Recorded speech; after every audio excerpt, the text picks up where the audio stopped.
Hi guys, welcome back to the channel, FPL Consult here, and today we're going to take a look at the Game Week 19 wildcard draft. So the Game Week 19 deadline is on Boxing Day. It is quite a tight turnaround. It is the festive period. And on that note, if you guys are celebrating Christmas and you are watching this on Christmas Eve or Christmas Day, I just wanted to wish you a very Merry Christmas to you and your family. I hope you guys have a very blessed time. So, as with the festive period, the fixtures are coming thick and fast, so I've had to churn out this video for you guys, and I am recording this. The timestamp for this video is just before the Liverpool and Arsenal game. So I've already seen the lineup for Liverpool and Arsenal respectively. I've also watched majority of the 3 p.m. games, and I've basically covered majority of the information, at least 8 out of the 10 games for game week 18, so that I can put it into this draft. And I basically feel like if I was on a wildcard in game week 19, I feel like I would be going with this team, and I'll explain it in this video as well. So if you guys do enjoy this one and you find it useful, please do drop a like and please do subscribe as well if you are new around here. There is of course the Christmas charity drive that I wanted to shout out just before we jump into the draft. It is a couple of days more till Christmas. If you're watching this on Christmas Day, I may have made a donation already, but there is still time to contribute. All you have to do is subscribe, and I will be donating 20 pence per new subscriber to charity, to UNICEF specifically. So if you do want to check out the charity, do check out the description down below. There is more information there, and please do subscribe as it is the last run for our charity drive. So jumping into the draft, let's talk a little bit about a overview before I go into the different positions and players that I've gone for. The team value for this draft is quite high. It is at 103.1 million. What I've basically done is I've made a draft based on my team value. So my team value currently is 103.1. I'm fully aware that there are some of you guys with a lower team value, and then there are some of you guys as well with extremely crazy team values at about 105 million. I've seen teams of that kind of team value, and I think the price rises this season have been quite insane, right? So I do imagine that some of you guys could have more money, and then you could of course upgrade some players, but I've kind of stuck with my team value. If you aren't able to afford some players, you can drop a couple of players, which I'll talk about later on. But in general, I've gone with this draft. The formation in general will be a 3-5-2 to 3-4-3, but if you take a look at the players here specifically, I've gone with a very strong 8 front attackers. So the midfield, 5 of these players are really strong. The forwards are all really strong as well, and of course the main inclusion here you would see is Erling Haaland. We'll touch on him later on, but basically I've gone with a really strong attack in this draft, and for a couple of reasons. I feel like there isn't too much that we should be spending in defense. I don't really feel like Trippier justifies his price tag. I also don't really feel like Trent Alexander-Arnold is worth 8 million. I prefer to have the team spread out in this manner. And of course it doesn't have Son, which we'll talk about later on why we don't have Son. But given that we're going without Son, there's so much money that it allows for a very good 8th attacker that we can rotate on the bench as well. So that's kind of the thinking behind this draft. I have taken majority of the funds out of the defense. As you see, there's majority of them are all around 4 million. 4 million for Taylor, 4.4 for Burn, 4.8 Udogi, 4.9 Gabriel, and 4.6 Colwell. So I've taken all the money out of defense and of course the keepers as well to make it really cheap, and then we go full force in the attack. So that's the thinking behind this draft, and let's talk a little bit about the different departments right now.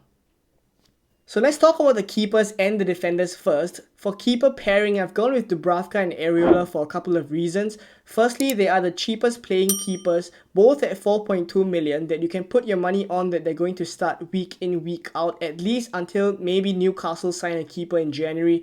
But at least until then, you don't really have too much problems, and if that does happen, that Newcastle do sign another keeper, you can deal with that problem later on. For now, this rotation just works, right? Dubravka has a fixture in game week 19, Nottingham Forest, that you can play him. Areola can come in for Dubravka later on in game week 20, where he has a run of 3 good fixtures, and Dubravka does have correspondingly a run of 3 tough fixtures. So the rotation does work.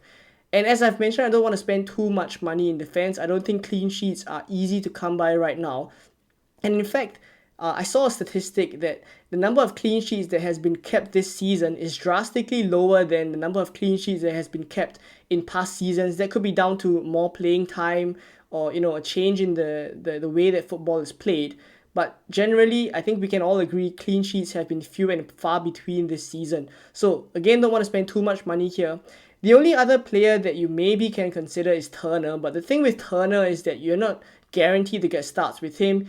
The Vlachodimos could come in for him as well. Matt Turner did start the Nottingham Forest versus Bournemouth game in game week 18, which is the first game that Nuno has taken charge of Nottingham Forest for. So maybe he keeps his place. But I just do feel like with Ariel and Dubravka, these defenses do work, and I feel they are better defenses than the Nottingham Forest one, right? So why not just go with both of them? And in defense, there's Colwell, Gabriel, Udogie, Burn, and Taylor. All of them are sub 5 million, and basically, as I've mentioned, it goes with the team that I don't feel like it's very worth it to spend too much money in defense. Players like Trippier and Trent, I have omitted them for different reasons. For Trippier, it's basically that Newcastle are not really in a good space right now. They've lost a couple of games on the spin. They haven't been keeping a lot of clean sheets of late as well. And then, of course, after this Nottingham Forest game, they have a run of 3 very difficult fixtures where I don't really see clean sheets for them. In those games, there's Liverpool. I think there's also Aston Villa. So I really see them conceding in the next few games. So Trippier, I've omitted. And then for Trent Alexander-Arnold, I don't feel as if he justifies the price tag. At 8 million for a defender at that price tag, I really need the clean sheets to be coming week in, week out. And now that I've gone for Haaland in this draft, because in game week 19, if I'm going to wildcard now, I don't think I would be going without Haaland because it seems that he will be back sooner rather than later. I don't really want to bank in transfers then. So with Haaland in this team, there isn't too much money that you can afford to go for Trent at 8 million because it's really expensive. So I would really only go for him if I'm guaranteed to get a good number of clean sheets in the coming game weeks. And then, of course, we know the attacking returns will come with him. The only thing is the fixtures coming up don't really give me security that there will be a lot of clean sheets. So I've omitted Trent for now. And this defense, let's talk a little bit about them. So for Colwell, at 4.6 million, I've chosen the Chelsea defense, of course, because they are at the top of the fixture taker now. And of course, they've just come off a clean sheet against Sheffield United. They won that game 2-0 in game week 17. I don't really have the lineup for Chelsea for game week 18 because I'm recording this just before the Liverpool versus Arsenal game. In fact, it's ongoing as I speak right now. But basically, even though Levi Colwell came off at halftime against Newcastle, I feel as I read a quote that basically after the game, Colwell said he's fine and Pochettino also confirmed that he's fine. So I do think he will start against Wolves. By the time you're watching this, maybe you already know whether he started against Wolves. And then I feel like moving forward, he'll just be a set and forget because the fixtures are there for him. There's not too much competition at left back as well. So Colwell at 4.6 million. For entry into that Chelsea defense, I think it's pretty decent at that price tag. And then it's Gabriel at 4.9 million, much cheaper than Saliba, who's at 5.5. He's obviously not as guaranteed to start every single game, but I think at least for now we can all agree that Gabriel is first choice centre back with Saliba, right? He's only rotated, I feel, in events where the fixture crunch is really tight. So of course, maybe we see some rotation in this festive period, but of course there are other defenders that you can go for in this back five that you can start week in, week out. You don't really have to start Gabriel every single week if you feel like there's a high risk of him being rotated. And generally, once he's rotated in one game, he'll start the next game, so it will only be a problem for that particular game week. But at 4.9 million, I feel like he's pretty much one of the players that I would go for sub 5 million. And that's why he's in this team. Arsenal's still one of the best defenses in the league. For Udogie at 4.8 million, he will be coming back from suspension. And at 4.8 million, the reason why I've chosen him is, of course, he's much cheaper than Porro, who's at 5.4. And I feel like he offers enough attackingly that he can compete with Porro. He, of course, scored in the game where he got suspended as well. He got his 5th yellow card, but he also scored in the game, that very same game. Right? So Udogie is very attacking. And I feel like at 4.8, you're not losing too much as compared to Porro. Right, so that's with Udogie. And then for Dan Burn at 4.4 million, though I did mention that Newcastle do have quite a tough run of fixtures, from game week 20 to game week 21. Sorry, game week 20 to game week 22. After that, the fixtures are good, and that's when I think Dan Burn will come in handy. Of course, before his injury, he was first choice left back. Now that he's back, come game week 23 onwards, I foresee him starting week in, week out. There's no more Europe for Newcastle. There's also no League Cup for Newcastle as well. So there's only the FA Cup in the Premier League. With lesser games, I do feel like Dan Burn would start week in, week out, and then Newcastle will also see their form start to pick up, because I feel like the games have really caught up with them and their squad depth, right? So maybe we see them buy more players in the January transfer window, but for now, Dan Burn at 4.4 million is in this squad for the with the long term in mind, right? And then there's Taylor, just a bench fodder at 4.0 million. I don't see anyone else pretty much that I would go for. Taylor at 4.0 million is pretty much the best enabler that I would go for. So there we go with the keepers and the defenders. Let's talk about the midfielders now. So now that all the money is taken out of defense, you're staring at a midfield right now that I think is the most optimal midfield to go for. So there's an enabler in Cole Palmer, 5.6 million. There's a premium at 13.3 million, Mo Salah. He's in this draft even though he will be leaving for the African Cup of Nations in Game Week 21, because he's a massive captaincy shout in Game Week 19 where he plays Burnley away. So the thinking behind this draft is you captain Salah in Game Week 19 and then remove him in Game Week 21 when he leaves for AFCON. Right, so it's kind of different for Son, because even though Son is also only leaving for the Asian Cup in Game Week 21, I feel like Son can be covered by Richarlison, who's at 6.7 million, and he's in a rich vein of form as well, right? So that's the thinking behind omitting Son and still having Salah in the draft. And then the other mid-price midfielders that we have here, Saka, Bowen, and Richarlison, I think we can all agree you would have these midfielders in the midfield. So I do feel this is the most optimal one to go for, covering each player one by one. For Saka, he's just a very good set and forget. At 9 million, he's pretty much the most nailed Arsenal attacker.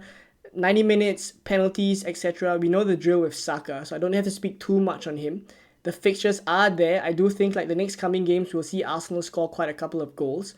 For Bowen at 7.8 million, I think we have to have him in this draft. I didn't have him as one of the first few names, but I think with the run of form that he's on and the way West Ham are playing, I think the way they attack just really suits Jarrod Bowen. And Paqueta, linking up the play in midfield is doing really well for Bowen, right? So majority of the link-up play is done by Paqueta feeding Bowen. I really like the way that it looks. So I think there will be more goals for Bowen moving forward. So at 7.8 million, a player listed as a midfielder playing in the center forward position, you have to go for Bowen. For Salah, I've already talked about the thinking behind Salah. Even though he goes to the African Cup of Nations in 21, you'll be captaining him in 19 until then, right? So for Richarlison, I think it's hard to say that he can, completely cover Son. There's every chance that Son outscores him from Game Week 19 to Game Week 20. And then Son will leave from Game Week 21 onwards. But the question really is whether it's worth it to go for Son instead of Richarlison and then bank in a transfer later on to remove Son. Right, so long term, definitely Richarlison is the pick. So my thinking behind this pick is just to go for him now instead of Son, and just pray and hope that Son doesn't outscore Richarlison in this period, because there's every chance that Richarlison can score quite well. He's also, just a nice stat for him, scored 4 goals in the past 3 games. So I think he's in a rich vein of form. He's kind of put his past issues behind him, and he's really doing very well right now. So Richarlison at 6.7 million.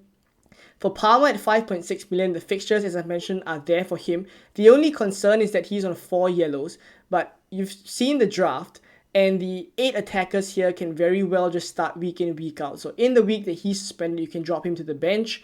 And I don't really know at this point in time whether he will be suspended for Game Week 19, because I am recording this, as I've mentioned, before the Liverpool-Arsenal game. So when you're watching this, maybe the Chelsea lineup is already out. Maybe the game is already completed, and you would know if Palmer got his 5th yellow, and you can adjust the team accordingly.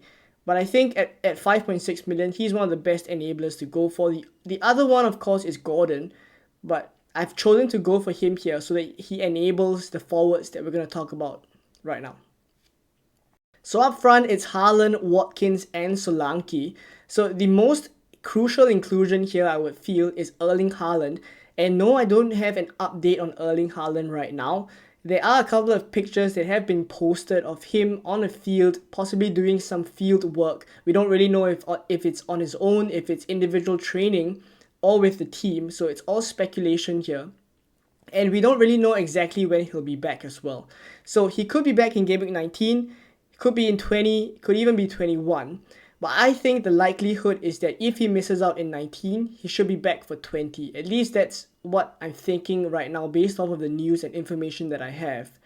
And for Erling Haaland, the thinking behind going for him in this draft, instead of omitting him and then bringing him when he's back, at least when you know that he's fit and ready to start, is that you, even though he's uncertain to start in Game Week 19, he will eventually come into your team. And if you're wildcarding now in 19, I just feel you may as well just go for him here. You've seen the other attackers, the other 7 attackers are really strong. You can just start all 7 of them, bench Haaland, and then once he's fit, you bring him back in. I don't think I would bank a transfer. I don't think I would bank in a transfer later on to, remove Salah and then upgrade someone to Haaland. So I would just go for him right now, even though he's a little bit of a doubt. Hopefully we get some news or some leaks before the Game Week 19 deadline, but even without them, I would have him in the draft. Watkins at 8.8, he's a hold, I think, for the foreseeable future. Very consistent attacker. He blanked in Game Week 18 against Sheffield. None of us expected that, and also none of us expected Sheffield to draw with Aston Villa. But that's just how FPL is right now. Right, so Watkins, I still feel like he's a good pick. Aston Villa are still a very good attacking side. One game is not going to change our impression too much. I think there will be goals for him with the fixtures that they have coming up as well. Right, so the last pick that I'm going to talk about now is probably the man of the moment, Dominic Solanke at 6.9 million. Now, I have to be honest, I did not include him in this draft before the Bournemouth game that we just saw where he scored a hat-trick. But looking at his coming fixtures, I don't really think it's too difficult that he can kind of nick an attacking return every other game week. So the way Bournemouth are playing right now, I just feel as if they can score against every other team. And when they do get an attacking return, it's Dominic Solanke, right? There's pretty much no question. Maybe Tavernier or other attackers could come in, Semenyo maybe, but he's their main man. And do bear in mind, they haven't even gotten a penalty for quite a while, and he's on penalties as well. Right, so at 6.9 million, I feel as if this price tag for an attacker that's super in form right now, I find it very, very hard to turn down. Right, so I'm going to have him in this draft as well, and he completes this wildcard draft. So again, the team value is quite high at 103.1 million. So you look at the 8 attackers here, all of them are very, very strong. So that's why if you don't have enough money, you can downgrade some players. You could, of course, choose one out of these 7 attackers to go without. And I think if I were to make a choice, it would either be Solanke or Cole Palmer. But, you could make your own decisions around that. The rest of them, or even Jarrod Bowen as well. I could see you maybe going without Bowen until the fixtures look super good for him. But if not, if you are able to afford this draft, and for those of you who can afford more as well, maybe you can upgrade Udogie to Porro, maybe Gabriel to Saliba. But if not, if you're able to afford this structure, I think I really like this team for Game Week 19. So let me know what you think of it. Am I missing any players? Am I including someone that shouldn't be in the draft? Let me know in the comments down below. I hope this was useful for you. It has been quite a long video, but there was quite a bit to talk about as well. I hope you guys enjoy your Christmas break. Do spend some time with your family. FPL is not everything, but we do enjoy a little bit of that festive fixtures. So the crunch is coming. Game Week 19 deadline is coming thick and fast on Boxing Day, and I will catch you guys in more Game Week 19 content coming very soon. Bye-bye.